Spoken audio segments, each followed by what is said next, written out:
Welcome to Ernie's Journey, episode 22. Ernie is in London, meeting with Michael Collins in November 1921. Why is he there? Ernie tells the story in The Singing Flame in his own words. We needed explosives in our area for landmines, for attacks on posts, and for munitions factory. Headquarters was unable to supply us in sufficient quantity. If we were able to purchase the main explosives base, we could manufacture war flour and Irish cheddar, the official headquarter explosives, and chemists attached to our staff could then experiment further.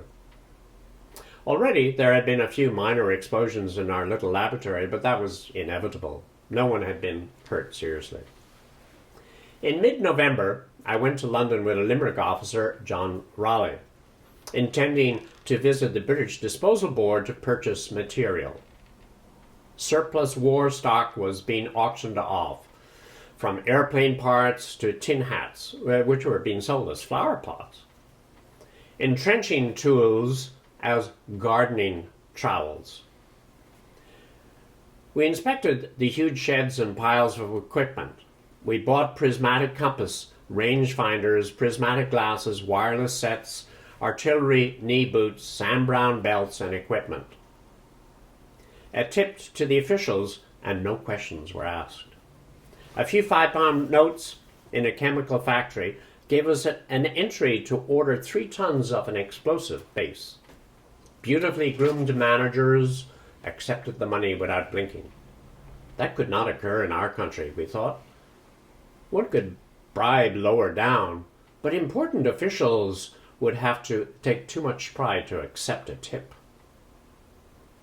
We stored the explosive and equipment in warehouses in London and arranged for cross-channel transport, giving fancy names to our heavy crates, glass with care. We lived simply. I cut expenses to the minimum. Raleigh was of medium height and powerful build. Afterwards, he told me he practically starved, for we took snatches of food at lunch counters while we thought of ways and means for buying arms and ammunition. We visited greasy shops in the East End and met professional gun runners. We represented the Ulster Volunteers at times. Sometimes we negotiated for the men in Belgium, for the Catalans in Spain. We slipped money into receptive palms and received promises until our money was exhausted. We had been in London a week, and I could not remain any longer. Nearly every day, each of the 5 delegates, Arthur Griffith, Michael Collins, Bob Barton, Gavin Duffy, and Eamon Duggan, were meeting with the English delegates, led by Lloyd George, in Downing Street, or in some of the other offices. Crowds of the London Irish lined the streets near the meeting place to see the men who were entrusted with the nation's honour. Old and young knelt in the streets to recite the rosary and to pray for a settlement of an age-long feud. I visited the Irish delegation in Hans Place, and Desmond Fitzgerald, Minister for Publicity, invited us to lunch. My companion, John Raleigh, ate and ate. I watched him in astonishment. Champagne and whiskey and wines were unstinted, but neither of us drank.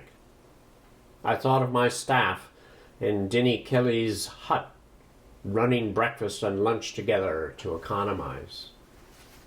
I met Michael Collins in one of the rooms. "What the hell are you doing here in London?" he asked. "Having a break," I replied. "That's the way with you bloody fellows," he said. I suppose you think the truce is a holiday. When are you going back? Tonight, I said. That's better. You can take the place of the special messenger tonight and bring the report to Dev. Mind that some of our new friends don't steal it from you. We talked about the negotiations. They will end shortly, he said. He looked worried. His brows had contracted. His face was not looking healthy. Overwork, I thought. Then I smelt whiskey from his breath. So that's it. Good living has gone to his head. Well, let's talk about what was going on in London. In fact, it was the treaty negotiations, and give you a good sense of what was going on between the British and the Irish delegations. There were many issues, and just to think about how that could be accomplished, there were 9 plenary sessions, 24 sub-conference sessions, 9 special committee meetings. And what sort of issues do they have? Well, I mean, one of them was the whole issue of the boundary, whether there should be 32 county legal entity or a 26 and a 6 county. The British had, so to speak, created through the Government of Ireland Act of 1920, the whole Parliament in Northern Ireland. And so, as far as they were concerned, the North was out of question. There had been some private meetings between Arthur Griffith and the British Prime Minister Lloyd George, and with respect to that issue, Griffith had made a concession which had not been accepted by the rest of the delegation, namely that he was de facto sort of saying accepting what had happened in the North. And he said, well, he negotiated for a boundary commission which would allow sections within the North to opt out. That was a compromise. Again, there was friction in the delegation over that issue, but they proceeded. What were some of the other elements? Well, the British wanted to have the right to have the Irish ports during a war, in the case that there was going to be a war. They'd used them during the First World War, and that was very helpful in their own defence of their realm. And they wanted to continue that. Would Ireland have its own foreign policy? Would Ireland have its own financial structure? Would they have to pay the pensions for the dreaded our Royal Irish Constabulary? And if so, why? Anyway, so these were just some of the many issues which were incorporated into the complexity of this treaty negotiations. And that ends in December, but we'll see that shortly. So we have seen what Ernie has done in getting ammunition, and we need to look now and see what were the seeds happening? What were the insights that we get from Ernie in this period? Clearly, he's not telling his former boss, his loyal comrade, a supporter of Ernie throughout, what he was up to. Now, some reasons for doing that. What Ernie was up to was in violation of the truce. Had Collins known that, he would have been terribly upset. And also, there was a possibility that by telling him, then he would be in a precarious position. By the fact that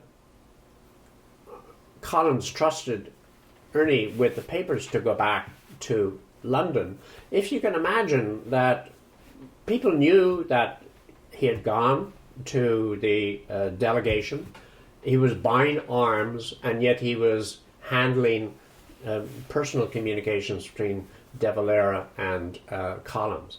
So that would have been a precarious position, and any violation of the truce would have been almost directly led back to Collins. So no wonder he, so to speak, lied. But you can also see in his comments that there is some suspicion as to what might happen in the future. I think he notices that Collins has changed.